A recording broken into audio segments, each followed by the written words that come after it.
Hello guys and welcome back to Yuban's Tech tutorial. Today we are going to be learn how to fix missing Instagram notes. If you are experiencing missing Instagram notes or data on your phone, it could be due to a variety of reasons. Here are steps you can take to try and fix the issue. First of all, check the internet connection. Ensure that your phone has a stable and active internet connection. Instagram requires a good internet connection to load content. Restart the Instagram app. Close the Instagram app completely and then reopen it. This can sometimes help refresh the content.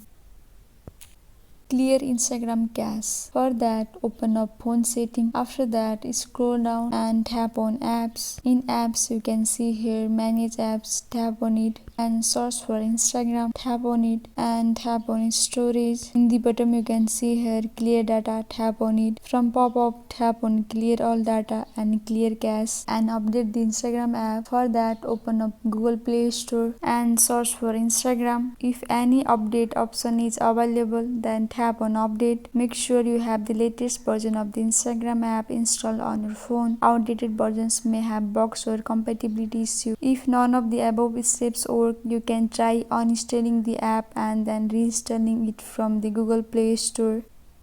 After that, update your phone operating system. Make sure your phone operating system is up to date. Update can sometimes include bug fixes that may resolve the issue with apps. If none of the above steps work, you can try reaching out to Instagram official support channel for further assistance. That's it guys. I hope this video was helpful for you. Please like and subscribe the channel and also don't forget to press the bell icon. Thank you.